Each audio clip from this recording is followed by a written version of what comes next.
Jaya Jamunatira Brahmachari Jaya Kunja Bihari.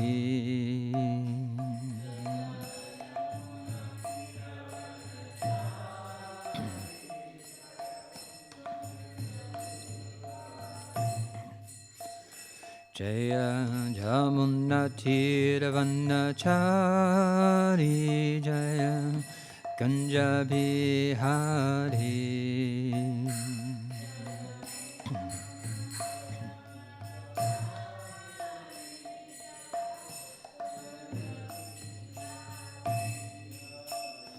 Jaya Radha Madhava Jaya Kunja Bihari.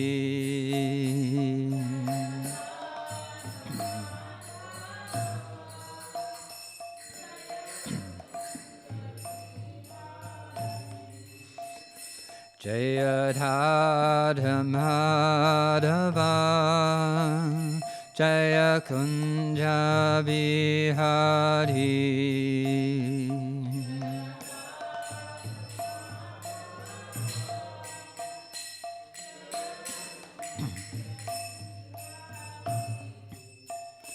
Jaya Gopijana Vallabha Jaya Girivardhari Jaya Girivardhari.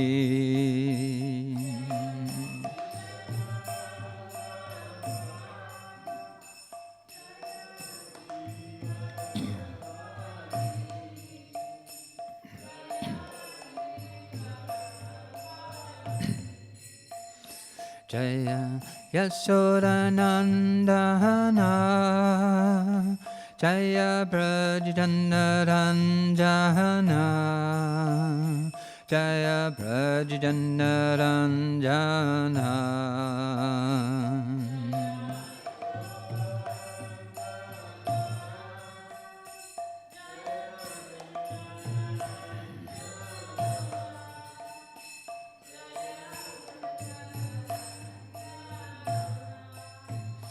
Jaya Jamunatira Brahmachari Jaya Kunja Bihari.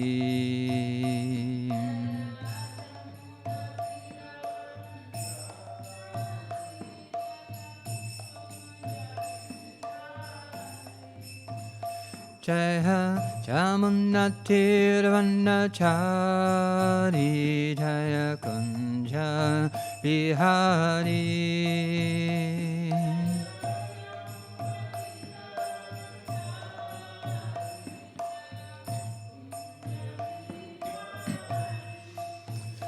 Jaya Radha Madhava Jaya Kunja Bihari.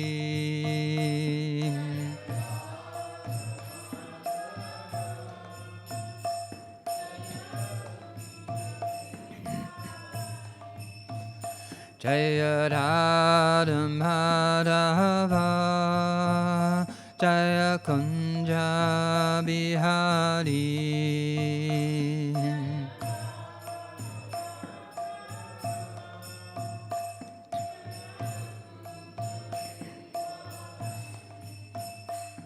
Jai Shri Krishna Chaitanya Prabhu Nityananda Shri Advaita Gadadhar Shri Vasari Gaura Bhakta Vrinda.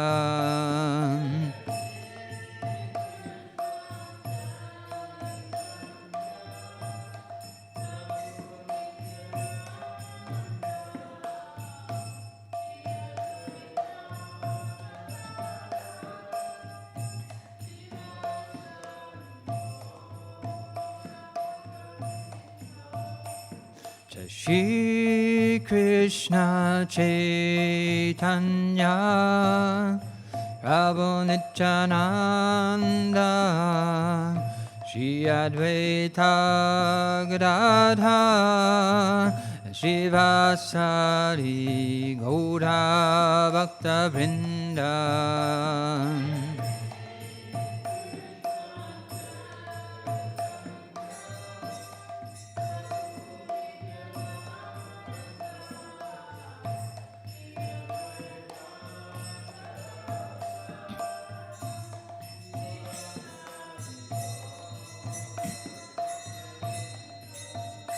Hare Krishna, Krishna Krishna, Hare Hare, Hare Rama, Rama Rama, Hare Hare.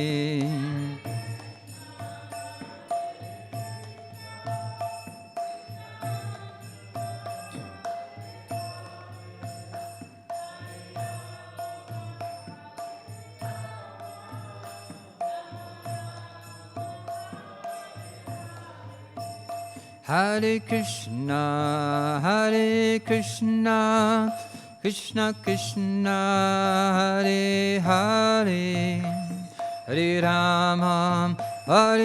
Rama, Rama Rama, Hare Hare.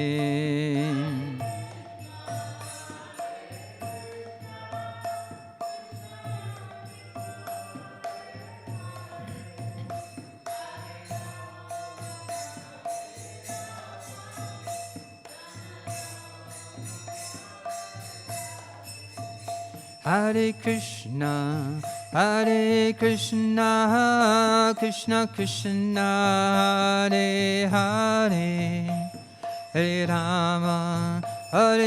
Rama, Rama Rama, Hare Hare.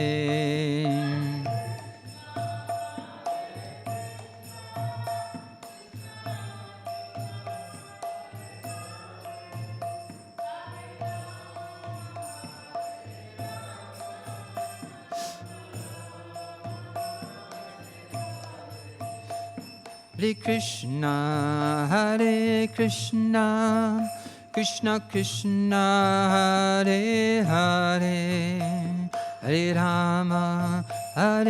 Rama, Rama Rama, Hare Hare.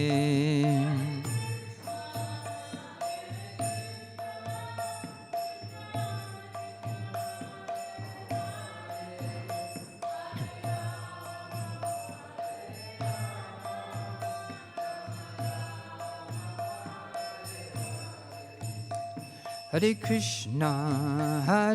Krishna, Krishna Krishna, Hare Hare, Hare Rama, Rama Rama, Hare Hare.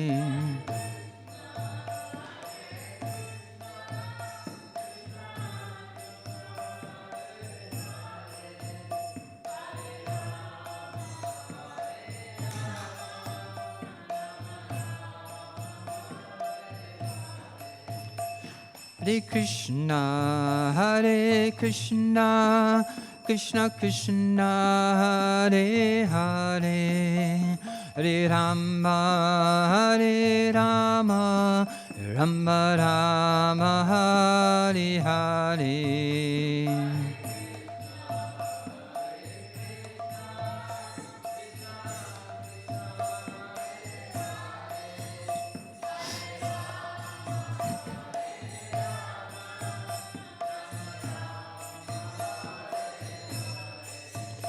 Hare Krishna, Krishna Krishna, Hare Hare, Hare Rama, Rama Rama, Hare Hare.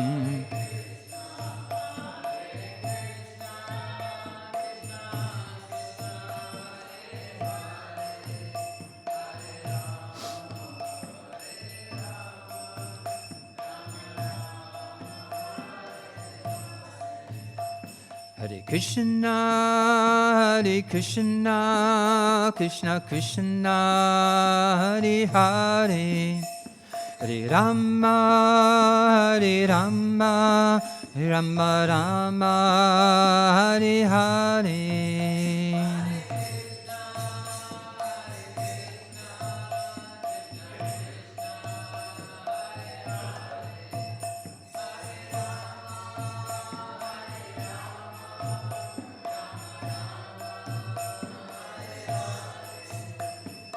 Krishna, Hare Krishna, Krishna Krishna, Hare Hare, Hare Rama, Hare Rama, Rama Rama, Hare Hare.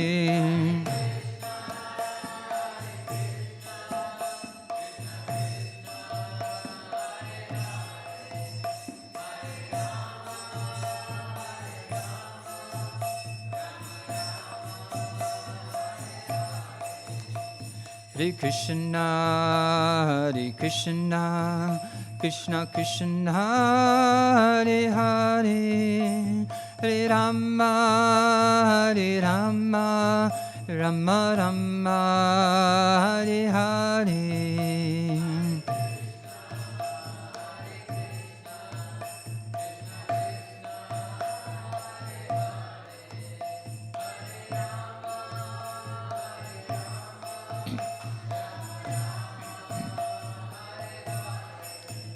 Hare Krishna, Hare Krishna, Krishna Krishna, Hare Hare, Hare Rama, Hare Rama, Rama Rama, Hare Hare. Hare Krishna, Hare Krishna, Krishna Krishna, Hare Hare, Hare Rama, Hare Rama. Nitya Gaur Hari Bhau, Hari Bhau, Hari Bhau, Gaura Hari Bhau.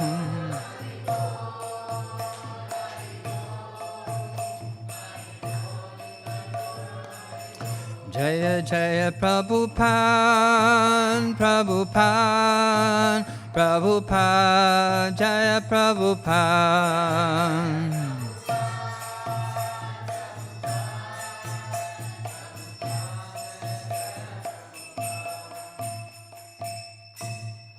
Jaya Vishnupad, Paramahamsa, Parajagacharya, Tathara Shri Śrīmad, His Divine Grace, A.C. Bhaktivedanta, Swami Prabhupada Ki Jai. Śrīmad Bhāgavatam Grantharaj Ki Jai. Gaura Pramanandi. Omagyan Dimaranjasya Jananjana Salaka Achakshura Militanjana Tasmai Shri Gurave Namaha. Om Namo Bhagavate Vasudevaya.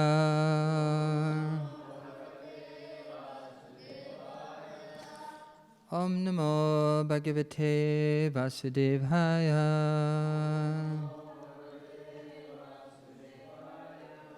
Om Namo Bhagavate Vasudevaya. What number is that? 4.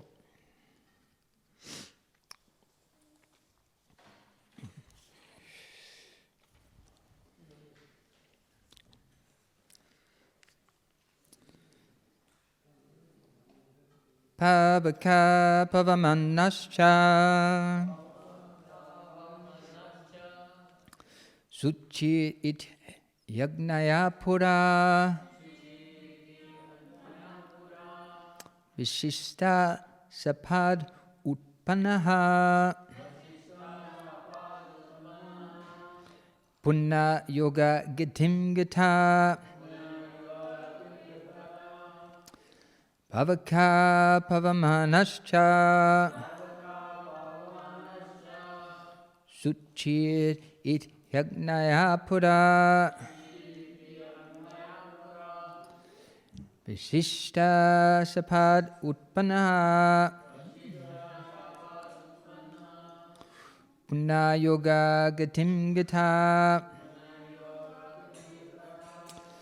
Pavaka pavamanascha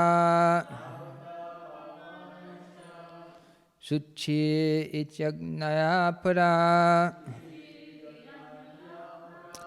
Vasishta Sapad Utpanna Punna Yoga Gatim Gata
Pavaka of the name Pavaka.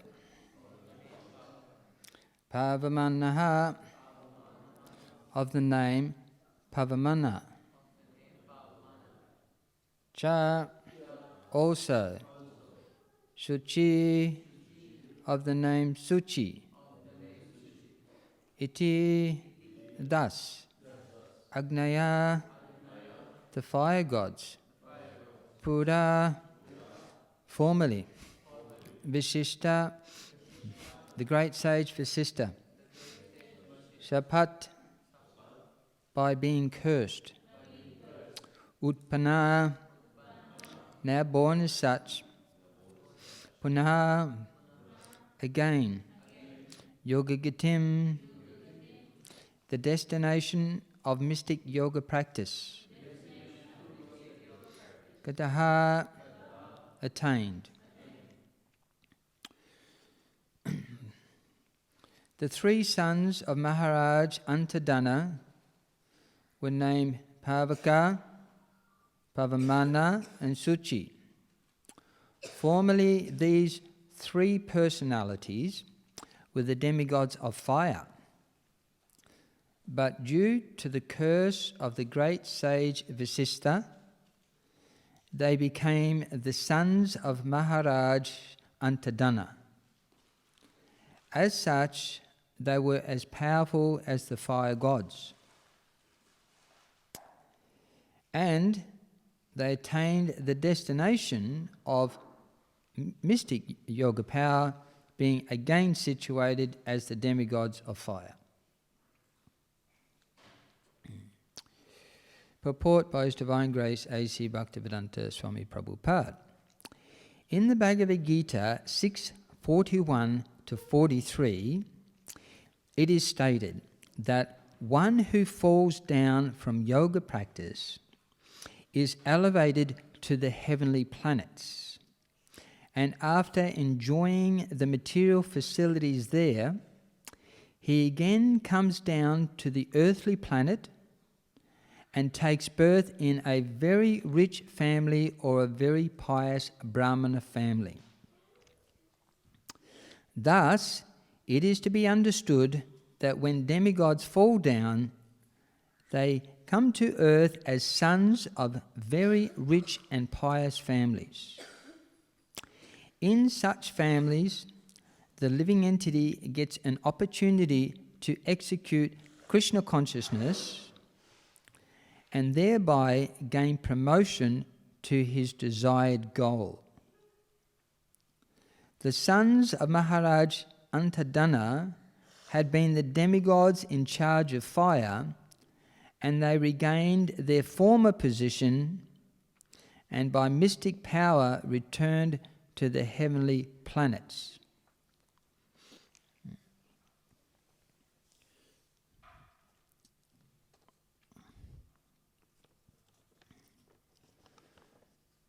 So here we get a glimpse into the workings of this universe, seeing that we understand that throughout the whole universe there are living entities, although such living entities may exist in different types of bodies that are suitable for the different planetary systems in which they reside. So, of course, it's a very interesting topic because, we're celebrating the 50th anniversary of the man going to the moon, landing on the moon. I can't help but, discuss this topic. Of course, so apparently they went there. But there's a lot of contention, a lot of contention. We don't accept that they went there. But,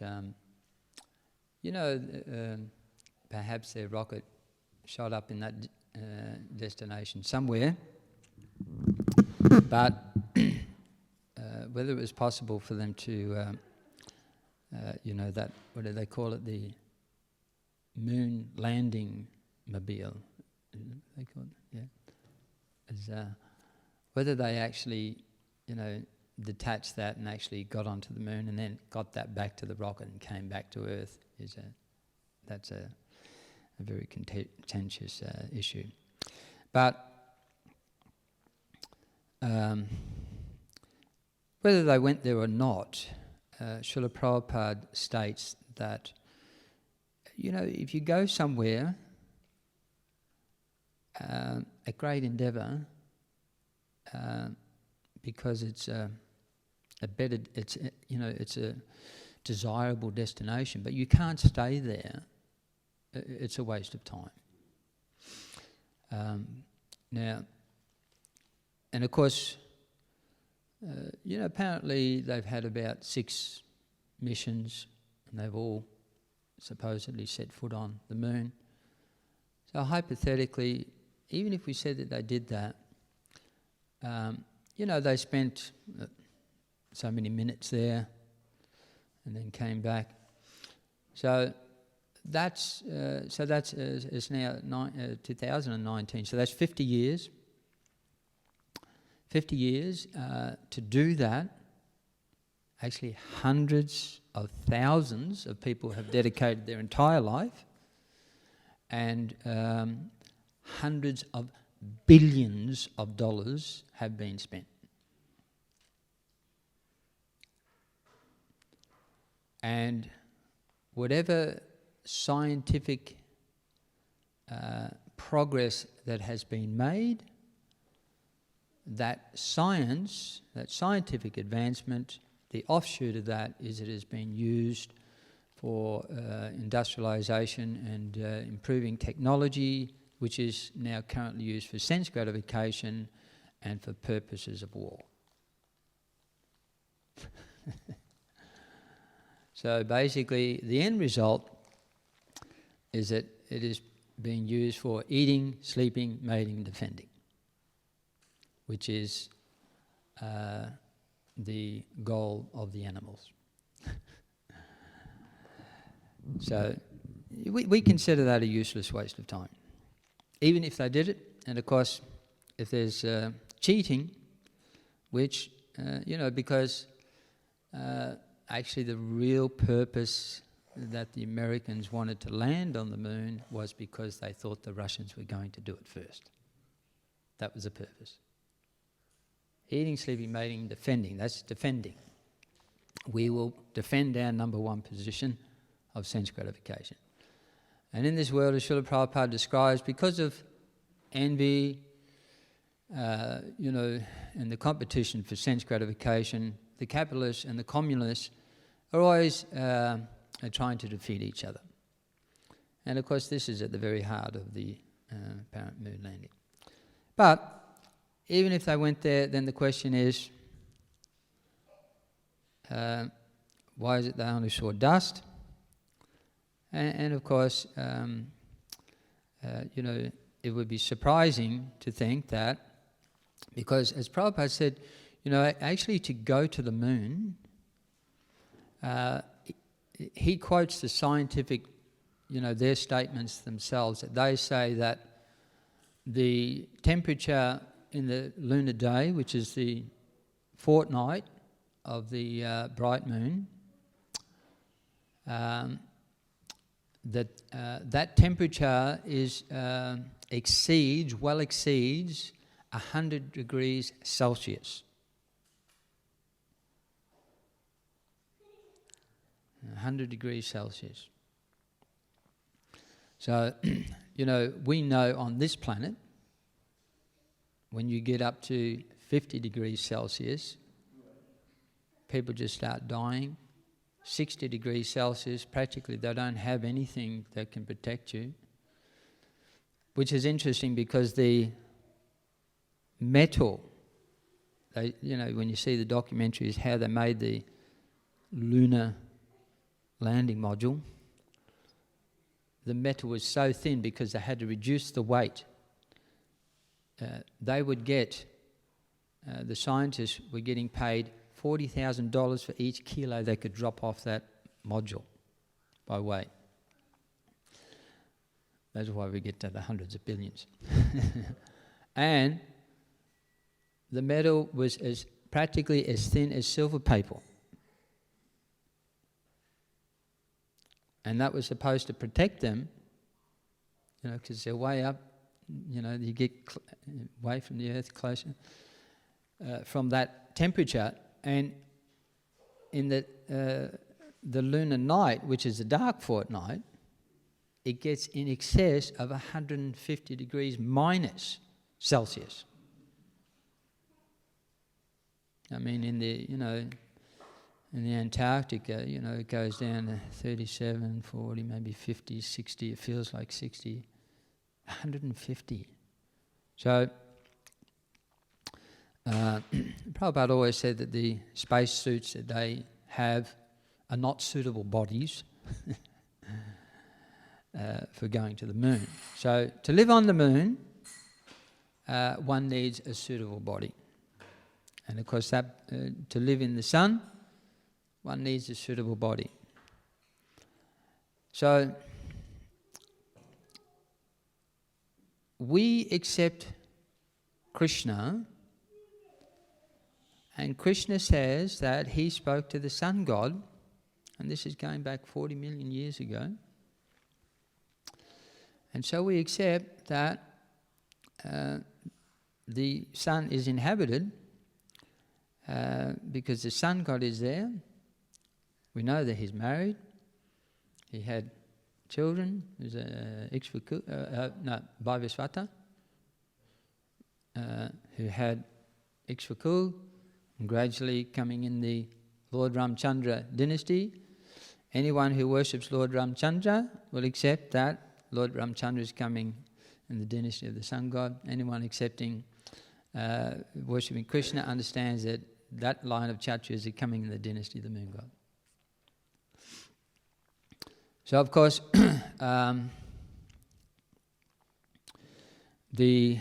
even here on this earth, I would say the majority of people accept that there are subtle beings that we cannot see, that we know exist. You know, the ghost. A ghost.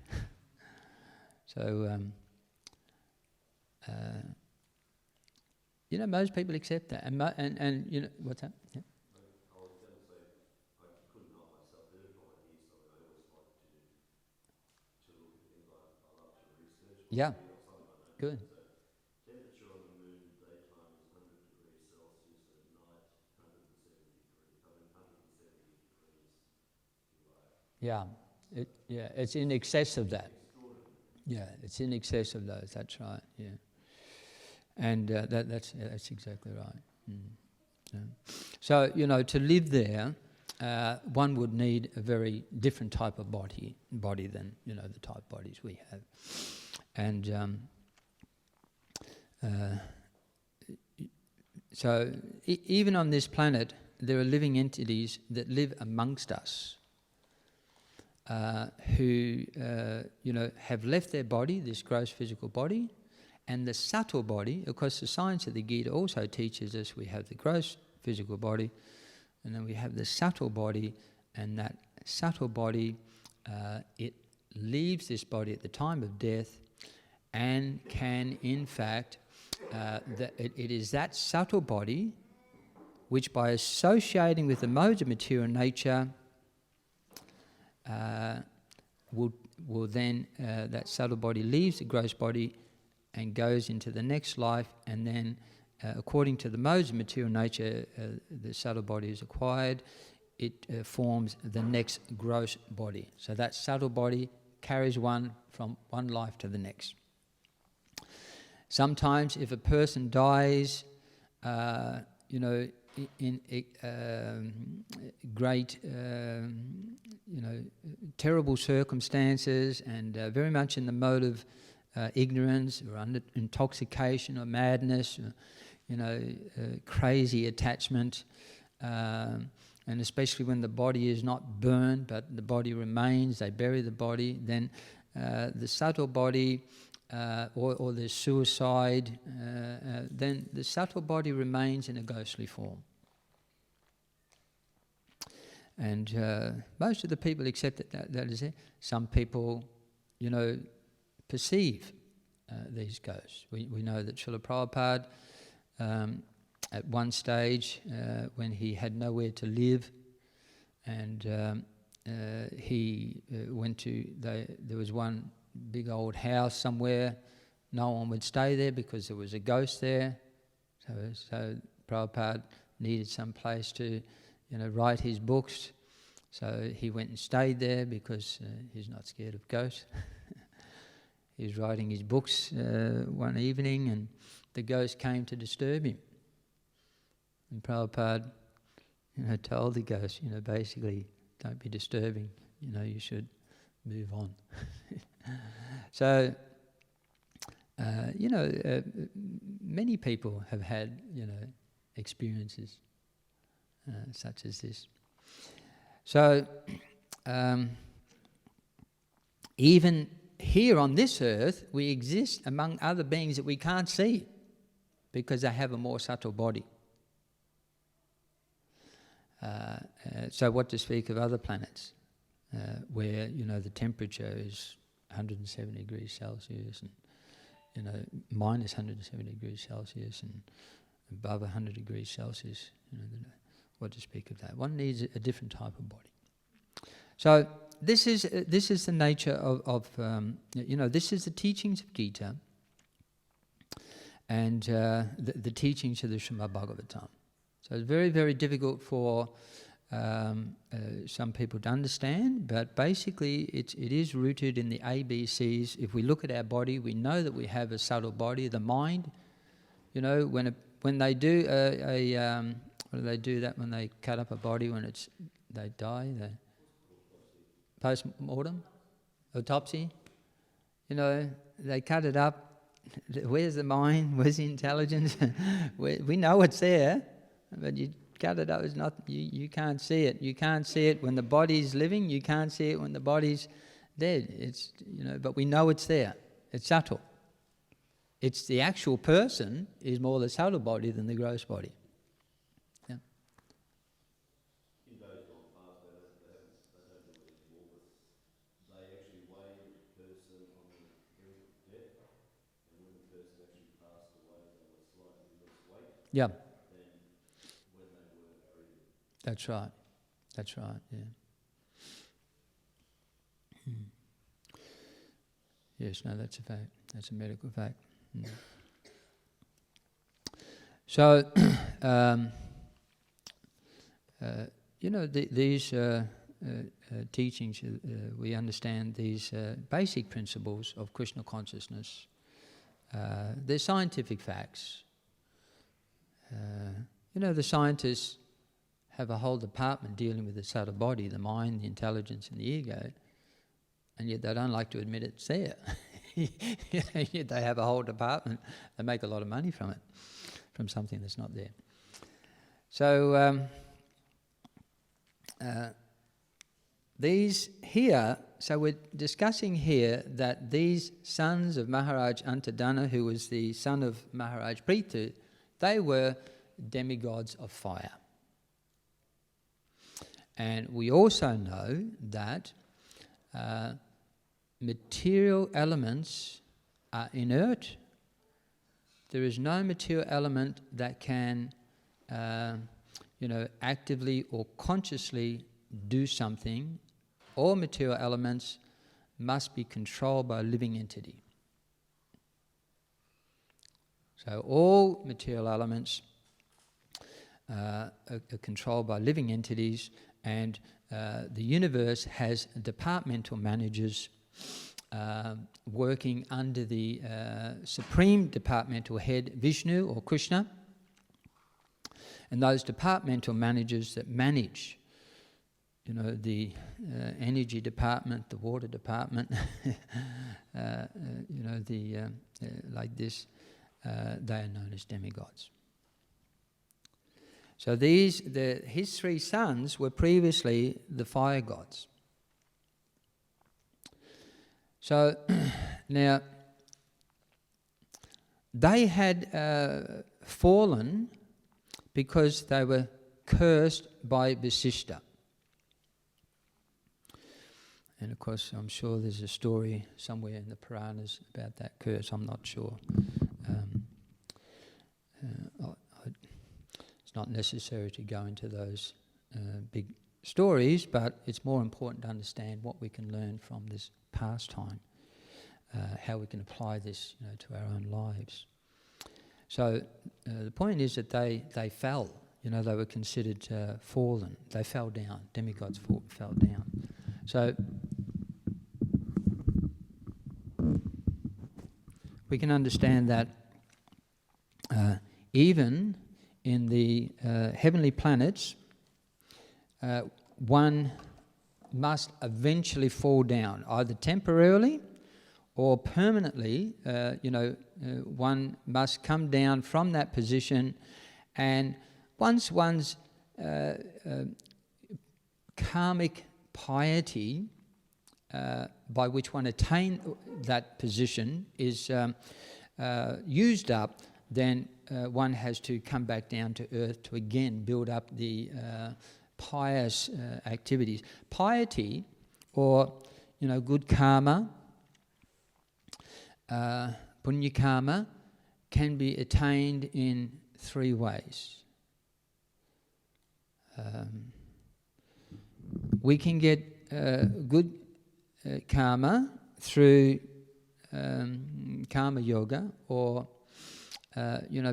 executing our duties perfectly in this world. in a sinless way. And if there is some, which there always is, unintentional karma, because every time we move or do something, we actually kill something. Every time we cook something or boil water, anything, practically as we move and take a step, we're killing.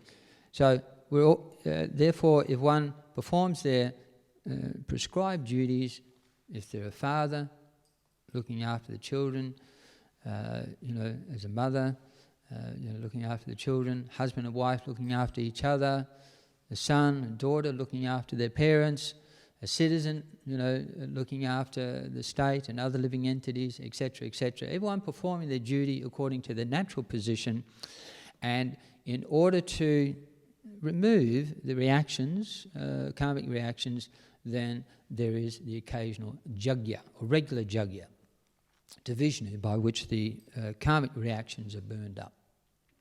And that is stated in the Bhagavad Gita, that principle. Bhagavad Gita 3.9. Jagatat kamano nyacha lokayam kamabandhana taratam kamakuntaya mukta sangha samachara. Work done as a sacrifice for Vishnu has to be performed. Otherwise, work causes bondage in the material world. Therefore, O son of Kunti, perform your prescribed duties for his satisfaction, and in that way you will always remain free from bondage. So then, apart from gaining piety by being a good karmi, a proper karmi, that will take one to the heavenly planets, if one does that. You can gain enough, punya karma, piety, to go to the heavenly planets when you leave this body. And for those who practice jnana yoga, they also attain piety. And that piety can take them also to the heavenly planets, or if they want, or if they qualify, very qualified, they can go even higher to the upper planets above the heavenly planets. And then by the mystic yoga process, Ashtanga yoga, they can also attain piety, and by that piety they can even go higher, even up to Siddhaloka, Brahmaloka, like this.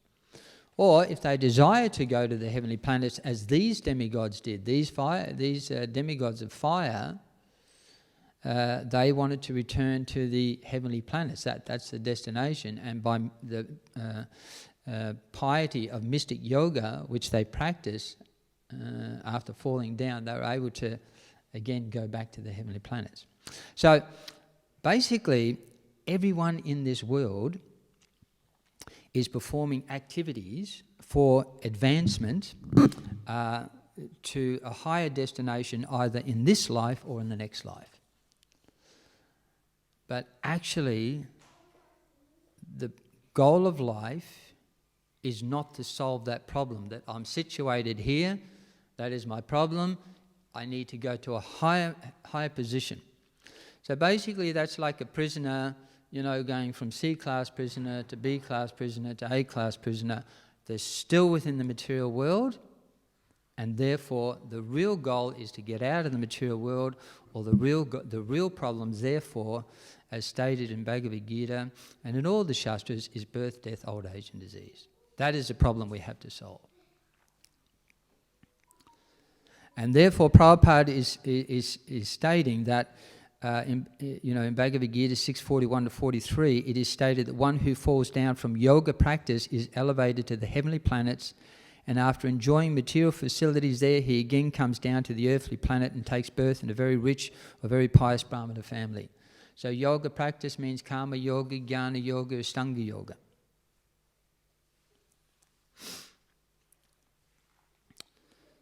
But there's a verse in the Bhagavad Gita which describes, the real problem is to not take birth again. So, as described in the Bhagavad Gita, that work, unless it's performed for yajna, it binds one and creates one's next body. So one associates with the particular modes of material nature. By that association, one performs a particular type of work or karma, and by that karma, one gets the corresponding karma of the reaction. So karma means the work, and karma means the reaction to that work. So the result of karma is karma. The result of work is another life of work. Karma means action, which is, where we're doing something because we're attracted for some purpose, according to, we have a purpose to enjoy sattva, raja or tamas material results. That is karma. So then, in the Bhagavad Gita, this verse is here. This is Bhagavad Gita 4.23. Gata sangasya muktasya jnanavasita chetasaha yagya charatara kama samagram pravaliyate.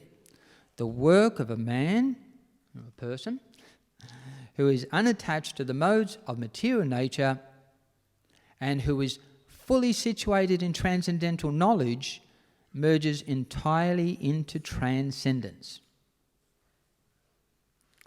And the next verse, which gives the destination of that, Brahmapanam Brahmahavi Brahmagno Brahmana Hutam Brahmeva Tenigantavyam Brahmakama Samadhina. A person who is fully absorbed in Krishna consciousness is sure to attain the spiritual kingdom because of his full contribution to spiritual activities, in which the consummation is absolute and that which is offered is of the same spiritual nature. So, the idea is that if we don't associate with the modes of material nature, then the activities we perform are not materially binding. Now, this verse 4.23 of the Bhagavad Gita says, the work of such a person who is unattached to the modes of material nature, who is fully situated in transcendental knowledge, their work merges entirely into transcendence. So therefore, in order to not associate with the material modes and material nature, one needs transcendental knowledge. That transcendental knowledge, the essence of that transcendental knowledge in the Bhagavad Gita is, I am not this body. All of knowledge begins from that point. If we don't understand that point, everything after that is ignorance and illusion.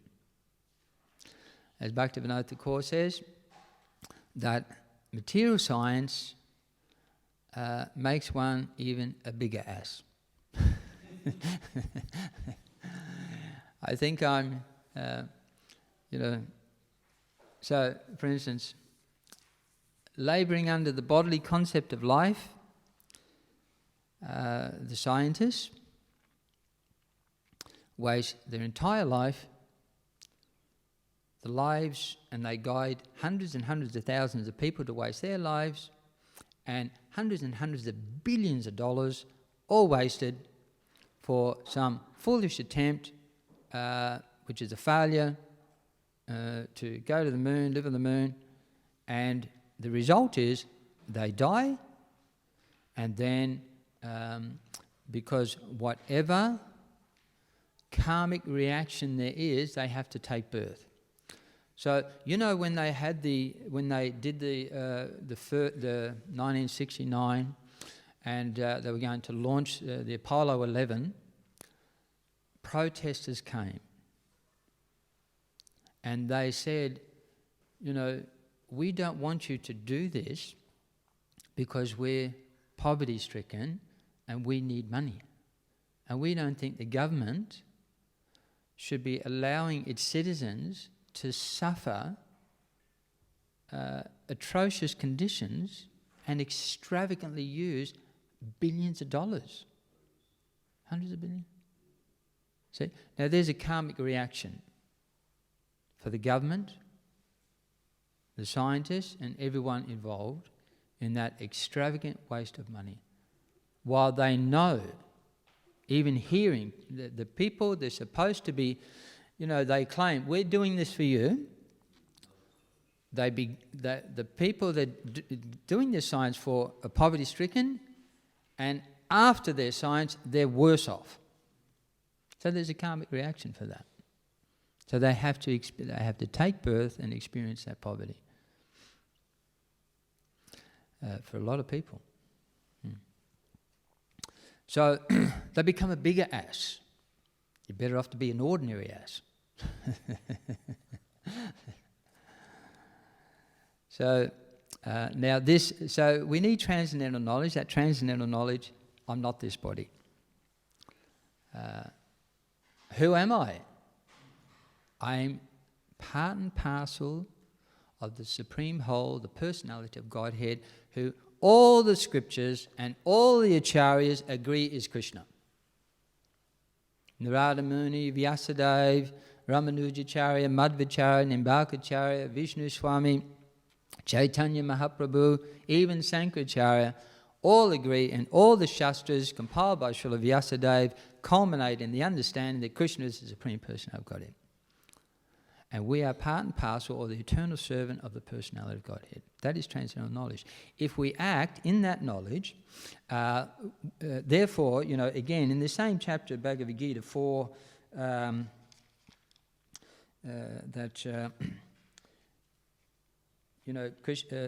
4:14, it says, I like the Sanskrit, Namam kamani limpanti nami kama palespriya iti mam yo vijanati karma vibhinnasa bhajate. There is no work that affects me, that is Krishna saying that. Nor do I aspire for the fruits of action, because he's God.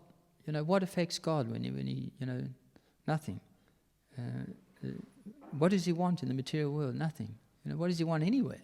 He's self-satisfied. He's already said that as they surrender unto me, I reward them accordingly. If someone wants to love Krishna as his wife, he will accept their service like the queens, not because he needs so many wives, but because they want to love him like that. Yeah? So, nor do I aspire for the fruits of action. One who understands this truth about me also does not become entangled in the fruit of reactions of work. If we understand Krishna, we understand I am the eternal servant of Krishna. By serving Krishna, it is completely transcendental activity, as is described here, that one is sure to attain the spiritual kingdom because his full contribution to spiritual activities, any activity done for Krishna, is not a material activity. We're not associating with the material modes of nature by accepting some material result. We're doing something just for the pleasure of the Supreme Lord.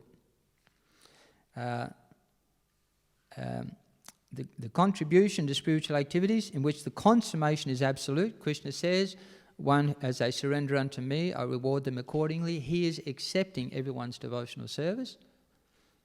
And that which is offered is of the same spiritual nature. Just like we offer food to Krishna, we offer flowers, Krishna accepts it. Therefore, the flowers, the food becomes spiritual. We eat that prasadam. And we know all over the world people eat Krishna prasadam and they begin to give up their sinful activities. They lose their interest in, the infatuation with wine and women and so many different things. By eating prasadam, like that, chanting the holy name, like that. So, one who understands Krishna, that person will not become entangled in the fruit of reactions of work. We see that, by knowledge. A doctor, generally they don't become infected. They go to a country, everyone's got, some deadly disease, thousands and thousands of people, and generally they're safe. Occasionally, of course, because it's risky, there is a death, but generally they can do that. Whereas anyone else, they're just dying because of ignorance. The disease is spreading because of ignorance. They are contaminating because of ignorance. And they cannot cure themselves because of ignorance. A doctor will go there, see? So by knowledge, one becomes free. We see that so many people end up in the criminal justice system because of ignorance. But a person who knows, no, this should be done, this should not be done, they don't. So by knowledge, one also does not become bound by Durga Devi in this prison house of material existence. And so therefore, ultimately, we don't associate with the material modes of material nature by no intoxication, no gambling, no illicit sex, no eating meat. This stops us from taking another material body. If we take another material body, we cannot say, oh, God made me take this particular body. That's God's desire. No.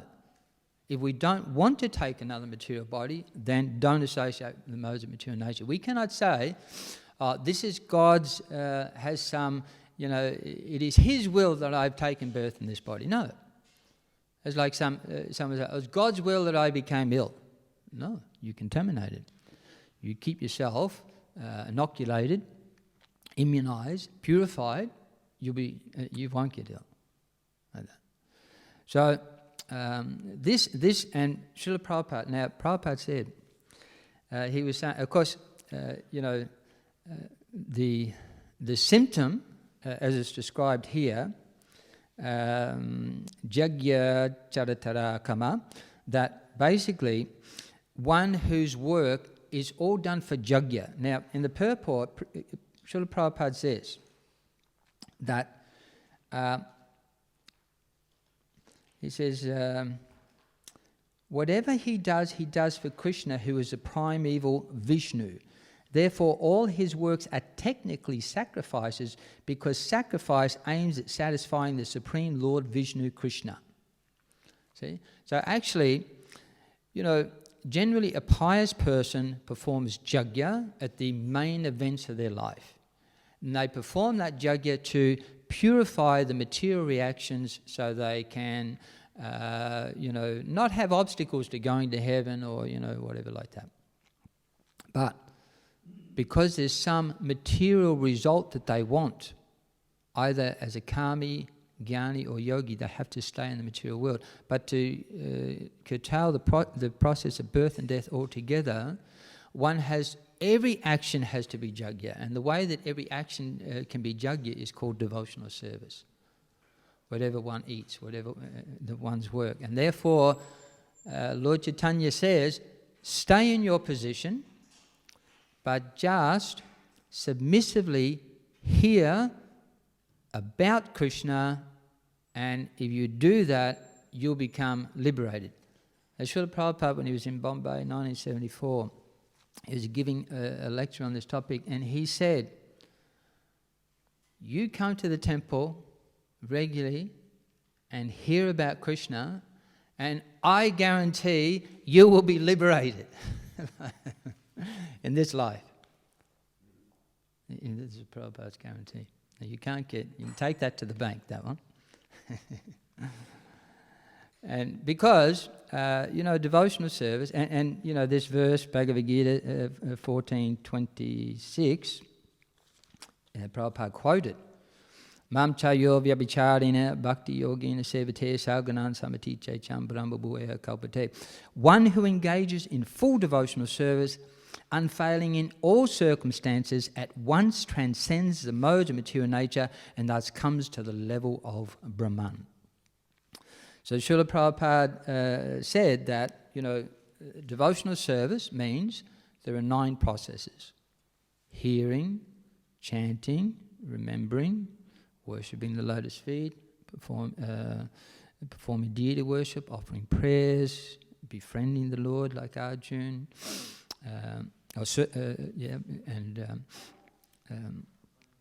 that?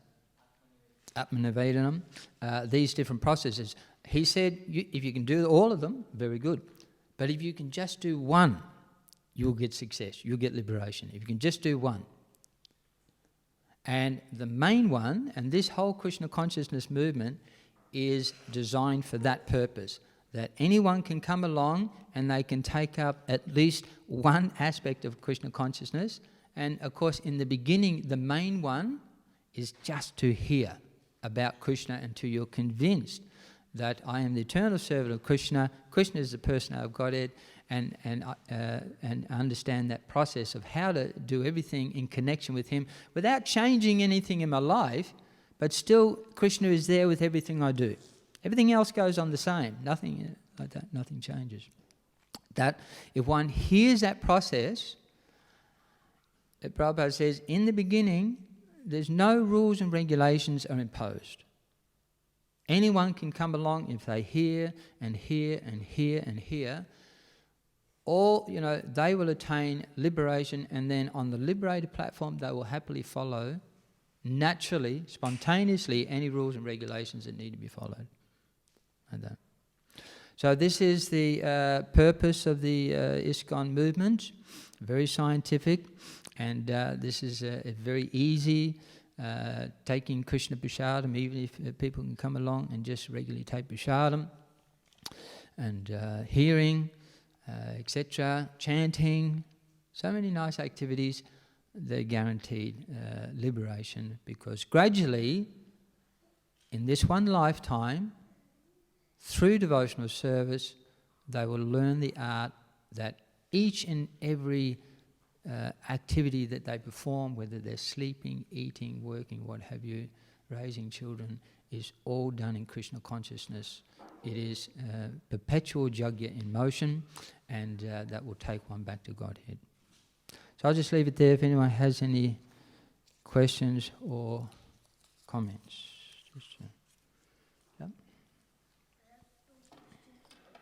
Yeah. First one is, if the sons of Maharaj Antadhana, the gods of fire, then why do we say that Agni is the god of fire? Agni? Yeah, there are different types of... the question is, why do we accept Agni as the god of fire if, these three sons of Maharaj Antadhana are the fire gods? And that is because, there is a principal Agni, and then there are many other forms of Agni. Many yeah. So, for instance, when we do fire yajna, if we're doing a wedding, we say, "Ha gacchari, ha tishtari, ha sanidehi, ha sanirudesvari, ha sanmoko bhava." And we invite a particular form, Om Shri Yogaka Agni Namagne. The Yogakna Jagya, the one for weddings, that fire god come. For Mundan, we ask for another, Satya, for removing obstacles and different things, Mangala Agni. Many different types of Agni. So sometimes if you do a ceremony, a fire ceremony, and say if the person says, "I'd like to give the first grains and also do the hair cutting," so you actually invoke the fire god for doing the first grains, and you worship him. He accepts the offering and gives that to Krishna. And then when that is done, then you invoke the fire god for the hair cutting, and he accepts it, you worship him. He accepts the offering, gives that to Krishna, like this. So different types of fire gods like that. And as we know, sometimes, when someone comes to this earth, of course, then it's a very short time for them, generally. In the time of the demigods, what is 2 weeks for us is a day and a night on the moon.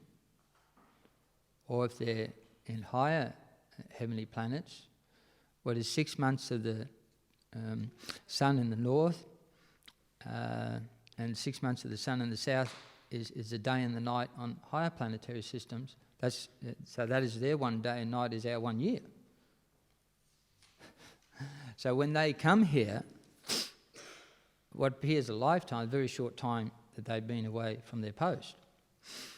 And we see that sometimes people go to higher planetary systems, and when they come back, hundreds of generations have come and gone like that. So, and of course, because there are different personalities, so, sometimes when Yamaraj is away, then I think it's Aryama may substitute. So, they have, just like if someone goes, leaves their post in Krishna consciousness and, in the temple, and they have to go to India on pilgrimage, and someone fills their service, like that. So it's very practical, yeah. It's question number 2. The second question was, why do we call the thieves ignorant? Because they know that they're going to be caught if they steal, but they still steal. They know that they're going to be caught.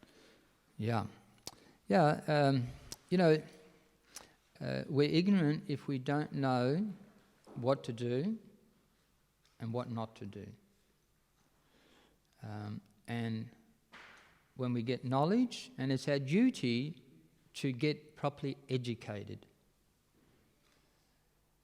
to live in this world so we can do our duty and not suffer because of doing something very wrong criminally, or doing something very wrong which causes us bad health, or doing something very wrong which causes other people. We actually have to become educated so that we properly can act in this world without making big mistakes that cause us or so many people trouble. That's our duty to do that. Just like when you go on the road, the duty is you must get your license, you must study and know how to drive that car in such a way it's safely. You cannot go to the judge and says, look, I don't have my license, I've never really read the rule books, so I really don't know which side of the road was on, that's why I crashed that car and killed those 4 children. What do you think the judge would do? Oh, well, okay, yeah, you didn't know. No, jail. No, manslaughter. No. So it's our duty. So, we can't remain in ignorance. We have to know. The thing we have to know is how to act. And there are 3 ways of acting. Karma means we perform an activity which will create our next mature body. There's vikarma, that means forbidden activity, that'll create a very low body, a lot of suffering. And there's akarma, if we act for Krishna, it's neither karma or vikarma, it has no material result.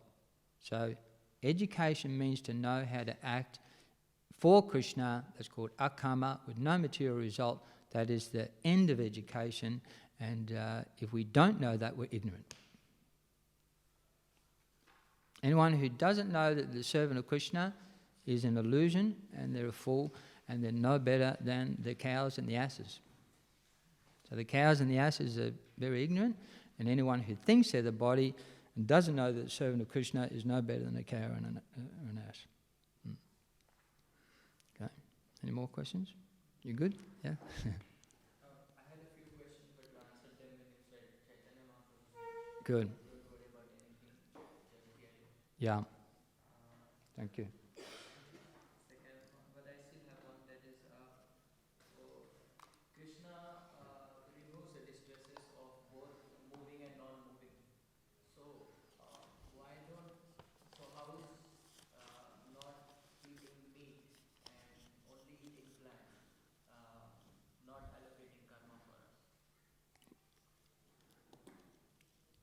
Do non-moving living entities eat meat and eggplant?